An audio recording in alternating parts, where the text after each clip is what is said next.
Vous êtes sur le podcast de la CDI sur le design intégré. Dans cet épisode, nous parlerons de design intégré chez Millet Mountain Group avec Johan Mougel, Design Manager Equipment and Footwear. Après nous avoir présenté son parcours, Johan nous parle de l'émergence des projets, que ce soit pour la marque Millet ou pour la marque Lafuma, en distinguant bien le positionnement de ces deux marques. Il revient sur l'importance du terrain, de la prise en compte des attentes des pratiquants. Il évoque également l'organisation interne, les équipes projets et l'organisation transversale de cette petite structure, et nous explique pourquoi les équipes internes ont parfois besoin de faire appel à des agences externes. Puis, il nous détaille les outils qui lui semblent les plus importants dans le développement d'un projet de design. L'empathie, la création de contenu par le dessin ou la photo, et enfin le prototypage pour faire la preuve du concept et crédibiliser les idées.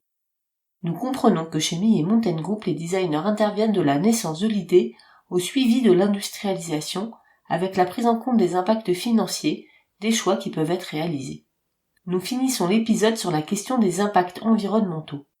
Lafuma est une marque engagée de longue date sur cette réflexion.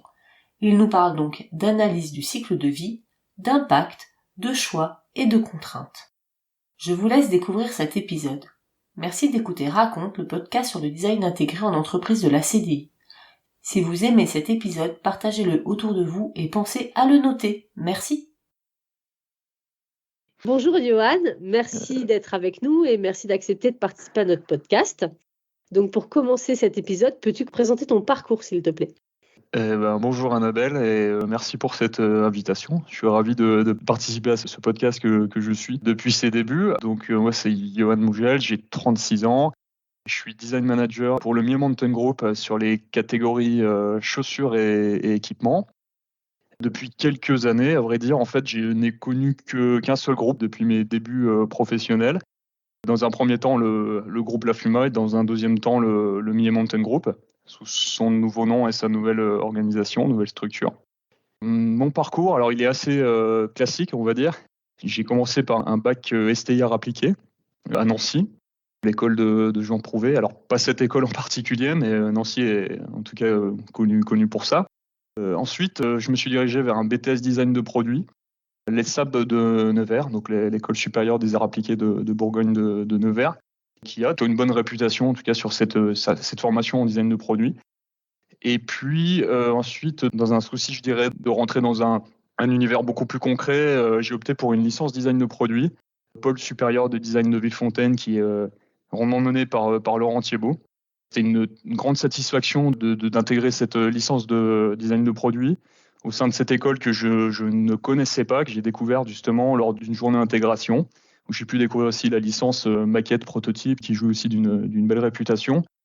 Et d'autre part aussi, grâce à l'alternance que j'ai effectuée chez Lafuma. Le groupe Lafuma, c'était en 2008, au sein du pôle design, qui était dirigé par Yann Le Gall, que vous connaissez tous sûrement, un des papes du design industriel, et sous le tutorat, je tiens à le souligner, de Raphaël Lazer, qui travaille actuellement chez Decini Associés à Lyon, qui a été autant qu'Yann mon mentor, et auprès aussi de Jean-Christophe Lescaut et Baptiste Neltner, qui est actuellement responsable design et collection pour Lafuma Mobilier, sur la partie mobilier justement de Lafuma, puisque je travaille sur la partie outdoor de Lafuma, où en fait voilà, les deux entités ont été séparées récemment. Est-ce que tu peux nous expliquer un peu, dans le groupe Millet, comment naissent les projets design, de qui vous dépendez? Et tu as dit que tu étais sur l'équipement, donc sur quel type de projet tu travailles exactement? D'où vient la demande et comment vous déroulez un peu les projets? Effectivement, ma spécialité, dès mes débuts en tant que designer, c'est l'équipement. Alors, ce qu'on appelle équipement au Millet Mountain Group concerne les sacs à dos, concerne les sacs de couchage et une gamme d'accessoires assez large qui sont pas très représentatifs du chiffre d'affaires, mais on a quand même un panel de produits assez large. La partie chaussures, elle, est une entité qui est intégrée, on va dire, à l'équipement. Par contre, avec des équipes de développement différentes, bien évidemment. On va dire qu'on a une équipe plutôt pluridisciplinaire au niveau du design. Et moi, dans ma mission de design manager, donc je vais à la fois interagir sur l'équipement et la chaussure. Alors le produit, pour répondre à ta question plus concrètement, comment le projet naît chez Millet Mountain Group, on va dire qu'il y a vraiment deux types de projets. Je travaille à la fois sur Millet et la Fuma, donc peut-être qu'on pourrait aussi discerner les projets au regard des marques. Je dirais que sur Millet, la plupart des projets viennent du terrain, auprès, donc ça c'est aussi relatif à l'univers dans lequel s'exprime la marque Millet, auprès notamment des montagnards et des personnes qui sont au contact de la montagne, dans ce terrain exigeant avec des besoins très spécifiques. On va dire que c'est des utilisateurs, pour le coup, qui sont très impliqués. Et d'autre part, sur la Fuma, on est plutôt sur des utilisateurs qui ont une pratique de l'outdoor plus générale. Donc, sur les produits Millet, on va partir de l'expression des besoins, justement, des utilisateurs qui se situent plutôt en haut de la pyramide, dans un souci, donc là, ça va plutôt, pour les connaisseurs, concerner la catégorie des produits Trilogy, qui sont sous l'emblème Trilogy bleu, blanc, rouge, encore une fois pour les connaisseurs. Effectivement, on va travailler avec des relations assez privilégiées, notamment avec les guides de Chamonix. Ça peut être avec le groupement militaire de haute montagne, où on a une approche beaucoup plus expérimentale, on va dire, des produits, mais à la fois aussi, on n'est pas qu'avec des personnes perchées tout en haut de leur montagne, puisqu'il faut imaginer qu'un guide souvent accompagne ses clients et va lui-même aussi équiper ses clients. Donc il faut aussi, à un moment, on va dire, redescendre un petit peu de la montagne pour transposer ses besoins auprès d'utilisateurs, les confronter en tout cas à des utilisateurs un petit peu moins spécialistes, aguerris. Et là, c'est tout le sens aussi du design, de bien identifier les différents besoins. Voilà. Et puis sur la Fuma, on va dire, on est un peu plus terre à terre. Je dirais que c'est plus facile, en tout cas, d'exercer notre métier de designer dans la mesure où on est sur des pratiques beaucoup plus accessibles. On est aussi entouré au Millet Mountain Group de pratiquants. On va dire que c'est nos premiers aussi utilisateurs, les premières personnes auxquelles on va confronter nos idées, on va confronter les projets. Et en même temps, on a cette proximité chez Millet, par exemple, d'être à Annecy et d'être vraiment au contact des Aravis, au contact de Chamonix. Donc c'est vrai que on a un regard quand même, je tiens à le préciser, qui est assez haut savoyard, en tout cas franco-français, mais bien évidemment, il y a aussi une ouverture auprès de la zone germanique, suisse, auprès aussi des pays latins, donc la France évidemment, l'Italie et l'Espagne, qui sont aussi des marchés stratégiques pour le Millet Mountain Group. Au niveau des projets, que ce soit la Fuma ou Millet, vous avez des équipements techniques et de l'appareil. Du coup, comment ça se répartit les projets? C'est-à-dire, il y a des designers pour s'occuper de la technique, piolet, sac à dos. J'ai vu une vidéo où tu travaillais sur un compartiment à crampons, par exemple. Et l'appareil est géré par d'autres équipes, ou est-ce que vous avez aussi un droit de regard sur l'appareil, par exemple? Alors exactement, on travaille évidemment par catégorie de produits, par spécialité. Donc notamment, comme je le précisais précédemment, au niveau de l'équipement des sacs à dos, donc je vais être le designer de ces produits. Alors entre autres, j'en parlerai peut-être un peu plus tard, mais on travaille aussi avec des collaborateurs externes. On a un designer sur la partie footwear. Sur la partie appareil, qui va faire quand même une bonne partie du chiffre d'affaires aussi des deux marques. Donc là, on a aussi des designers dédiés aux vêtements pour les francophones, bien évidemment. Par contre, le pôle de design, qui est constitué de 6 designers en tout, travaille géographiquement, on va dire, dans la même pièce. On va être sur des échanges quotidiens. Vous imaginez bien la finalité justement de travailler sur la consistance, sur la cohérence, d'avoir une interaction quotidienne, spontanée, sur des tendances, sur des retours produits. Donc là, on est une toute petite équipe, on est une petite famille. Il y a beaucoup de spontanéité. On est dans un open space. On fonctionne pas vraiment en silo à ce niveau-là. Donc ça, c'est une grande richesse aussi. Par contre, moi, je reporte à une équipe dédiée à l'équipement, une équipe dédiée au footwear qui est constituée d'un chef de produit, de développeurs. Et si on va au bout aussi du process, puisque le design est aussi quotidiennement confronté aux contraintes économiques, on a un acheteur équipement, un acheteur footwear avec qui on va travailler aussi. Voilà. Donc on a un fonctionnement qui est vraiment très horizontal, on va dire. Il n'y a pas vraiment de hiérarchie, bien qu'on ait un responsable de bureau d'études, équipement et footwear, Clément Farcy, qui va tout simplement manager l'équipe, concilier toutes les fonctions. On a en tout cas la place du design au sein du Millet Mountain Group. Elle existe à travers ce pôle et à travers, bien évidemment, ces équipes avec qui elle communique, elle échange tous les jours, elle construit les projets. Est-ce que tu peux nous parler aussi des outils que vous utilisez pour développer les projets? Parce que justement, sur la vidéo où tu parles de ce coffret à crampons, on te voit manipuler des outils, on te voit dessiner, on te voit prototyper. Donc, j'aimerais bien que tu nous expliques dans votre univers de l'outdoor et de cet équipement qui est à la fois rigide et souple, quels sont les outils les plus importants pour toi dans ta démarche pour pouvoir aboutir le projet, pour pouvoir le valider, le tester et Ouais. quels sont les outils les plus importants? Ouais, non, la question est intéressante puisqu'on a tous des pratiques assez différentes. Il y a la pratique théorique, scolaire, et puis il y a la réalité. Bien que je sois attaché quand même à ces méthodes assez scolaires, puisqu'on voit qu'en tout cas dans la méthode de design thinking, l'application des méthodes porte souvent ses fruits. Et je dirais que le premier outil n'est pas forcément matériel, il est vraiment humain. Comme je te le disais, on a la chance d'évoluer dans un écosystème hyper riche, en tout cas celui de la montagne, où pour ceux qui la connaissent, il y a beaucoup justement de spontanéité, de franchise. On a des personnes avec des caractères. Je dirais que l'humain, en tout cas le passer du temps dans une phase d'immersion, dans une phase empathique avec ces personnes, c'est vraiment le premier outil. L'outil, c'est d'être sur le terrain, d'être physiquement présent, d'être pratiquant. J'apprécie travailler aussi avec des designers qui ne le sont pas du tout, pour une ouverture sur d'autres sports, d'autres univers, d'autres domaines. Je suis moi-même pratiquant, alors pas d'alpinisme, mais de ski alpinisme, de trail. Alors ça peut parfois être aussi à double tranchant, parce qu'il ne faut pas prendre en considération son propre besoin, bien évidemment, il faut garder l'ouverture, mais ça permet quand même aussi de pouvoir s'immerger dans des endroits qui ne sont pas forcément toujours accessibles, de participer, comme on le voit très bien sur cette vidéo de boîte à crampons semi-rigide, de participer à des événements sportifs. Il y a toutes ces opportunités en fait pour s'immerger et pour cerner ses besoins. J'insiste là-dessus, c'est vrai que c'est vraiment l'objectif, c'est de capter, de sentir le temps, de sentir les besoins, de sentir l'évolution des pratiques, l'évolution de l'environnement dans lequel on est. Et ça se fait pas forcément du lundi au vendredi, ça peut se faire le samedi, le dimanche, en vacances, etc. Donc c'est vraiment du quotidien et l'aspect, je dirais, passion est extrêmement important quand on travaille pour des boîtes comme la Fuma ou Millet. Alors ça, c'est le premier outil. Puis après, le deuxième, beaucoup plus conventionnel, c'est la phase de sketch. Voilà, prendre une feuille de papier, un crayon, toujours avoir un petit carnet aussi pour dessiner, pour prendre des notes, son téléphone, prendre des photos, etc., créer du contenu. Bien évidemment, quand je parle de terrain, c'est aussi faire des salons, rencontrer des acteurs aussi de l'outdoor qui ne sont pas forcément que des pratiquants. Ça peut être l'OSV, l'Outdoor Sport Valley, ça peut être aller voir un fabricant, un tisseur, etc. Bon, ça veut dire que c'est la culturation, la culture aussi produit qui est importante, nécessaire quand on est designer.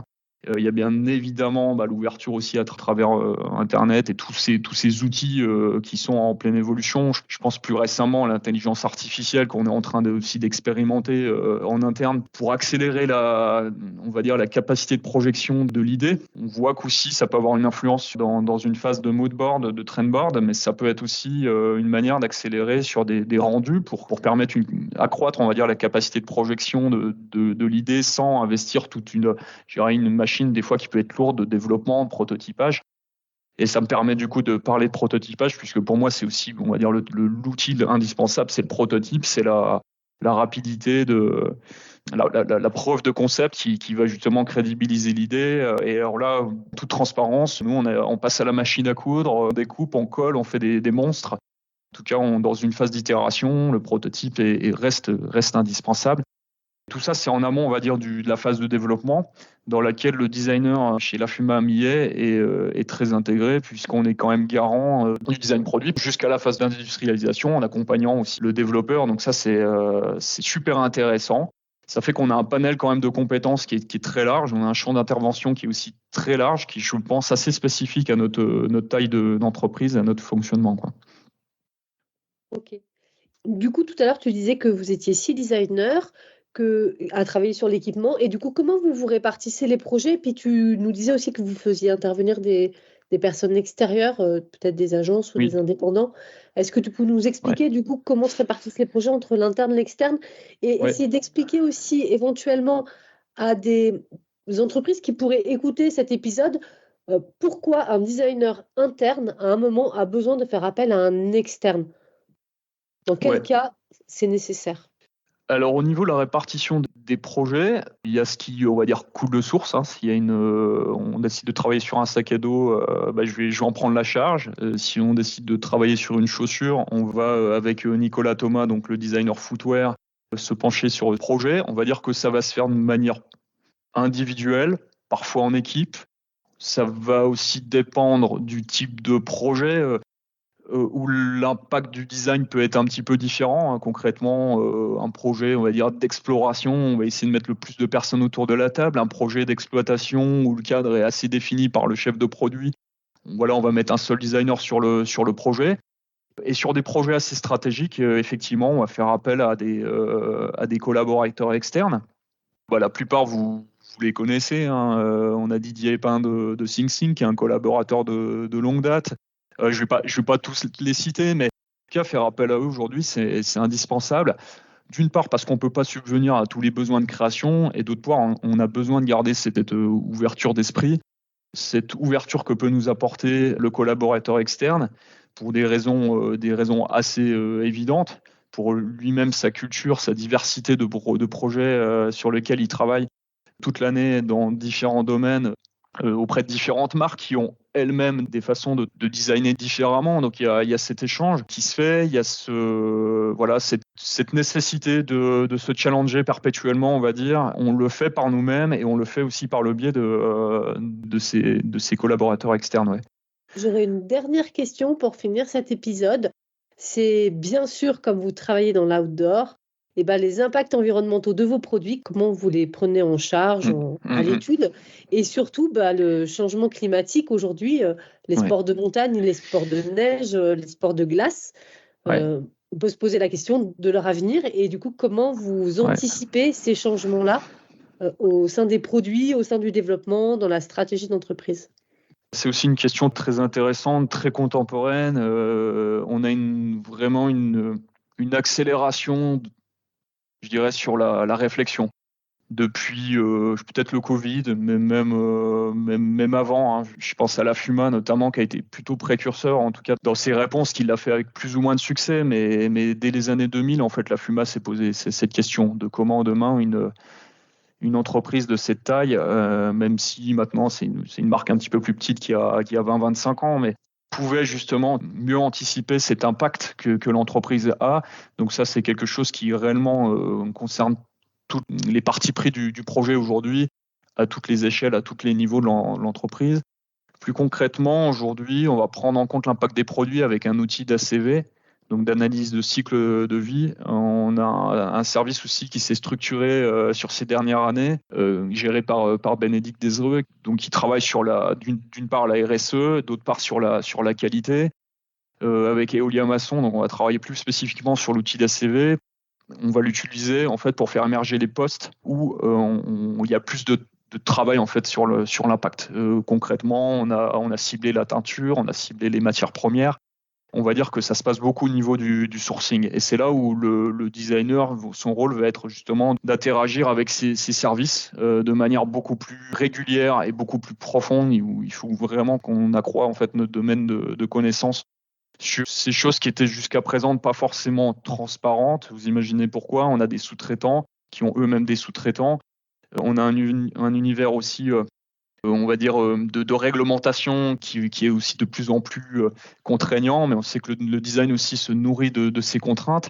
Donc, notamment, je peux prendre des exemples très concrets sur la création des couleurs. Jusqu'à présent, le process, donc, c'est analyser les tendances, dessiner les nouvelles couleurs, développer les matières dans ces nouvelles couleurs et puis faire cette collection. Aujourd'hui, on re-questionne vraiment ce process par le biais de teintures qu'on appelle des teintures e-dye, qui utilisent beaucoup moins d'eau. Il n'y a pas que l'impact carbone, bien évidemment, qui utilisent moins d'eau, mais par contre, voilà, cette couleur palette, en fait, elle va être beaucoup plus restreinte qu'aujourd'hui un Pantone Book. Donc concrètement, ça change complètement le paradigme de création de la couleur. Mais en amont, encore une fois, ce qui est important, c'est l'ACV. C'est l'outil aujourd'hui le plus concret sur lequel on travaille. Après, il y a évidemment je parlais du sourcing. On peut aussi, alors on travaille comme la plupart des boîtes d'outdoor avec l'Asie, mais aussi avec nos propres usines qui sont un petit peu plus proches que l'Asie, notamment en Roumanie, en Tunisie. On a aussi plus récemment travaillé avec l'usine ASF, Advanced Shoe Factory, donc en Ardèche, avec laquelle clairement on re-questionne en fait le modèle du produit, le dominant design du produit. On re-questionne sa valeur, on re-questionne son usage, où il faut repenser concrètement le produit différemment. Donc c'est aussi une des manières de travailler sur cet impact carbone avec, je dirais, des contraintes évidemment économiques qui sont complètement différentes. Voilà, mais c'est tout ça, on va dire, c'est de l'exploration.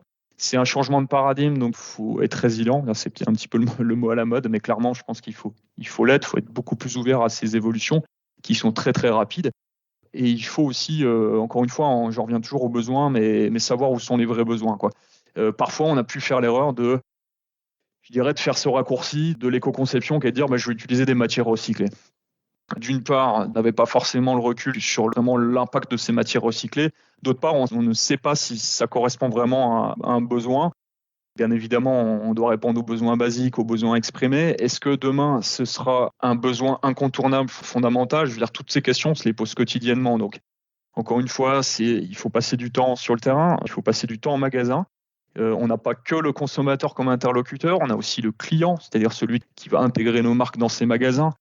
Il faut comprendre aussi ses besoins, il faut comprendre les enjeux aussi qu'il y a autour de cette problématique très très complexe et qui change complètement la façon de pratiquer le design. Là, l'élément de comparaison, alors je parle un petit peu comme un vieux, mais c'est vrai qu'il y a 15 ans, quand je suis arrivé, je dis pas qu'on se souciait pas de ça, encore une fois, on a été sur la FUMA précurseur, mais il y avait cette profusion de matériaux, cette profusion de process, qui amenait aussi une forme de complexité. Aujourd'hui, je pense que je dirais ce sera un peu le mot de la fin, mais en tout cas, encore une fois, sans prétention, mais il faut penser rationalité, il faut penser durabilité, il faut revenir, je dirais, à l'essence de ce qu'est un bon produit et de ce que finalement on souhaite tous quand on achète ou on n'achète pas, puisque faire d'éco-conception, c'est aussi repenser peut-être le business model et le mode de consommation. Donc voilà, cette pratique de design, elle est quand même super large, elle se limite pas qu'aux produits, mais bien évidemment à d'autres choses. Et c'est vrai que je le vois bien avec nos stagiaires, nos alternants, puisqu'on se soucie aussi justement de transmettre aussi cela à des étudiants, qu'ils arrivent aussi avec cette agilité, on va dire, de designer, d'imaginer l'offre sous un autre angle, en fait, qui est une sensibilité exacerbée chez eux et que nous, évidemment, il faut qu'on réalise après dans l'industrie qui est en profonde transformation, et je pense qu'on en prend la bonne voie et on voit que toutes les équipes sont mobilisées pour mieux faire les choses, quoi. Même si parfois quand je vais sur les réseaux sociaux, franchement ça me fait de la peine de voir comme certaines marques se font démonter. Alors il faut faire la part des choses, on a des consommateurs qui sont très critiques, qui n'hésitent pas en fait à exprimer leur frustration, leur questionnement aussi sur des marques qui n'évoluent pas forcément. Alors nous, c'est pas notre cas, on a pris le taureau par les cornes, on n'est pas irréprochable, on sait qu'il reste encore beaucoup de choses à faire. En tout cas, le design a sa place, et ça, c'est vraiment un facteur de motivation qui me pousse à continuer à être designer, parce qu'on pourrait se poser aussi des questions sur le sens de notre métier. Très bien. Eh bien, écoute, merci beaucoup. C'était un joli mot de la fin, et merci pour ta participation.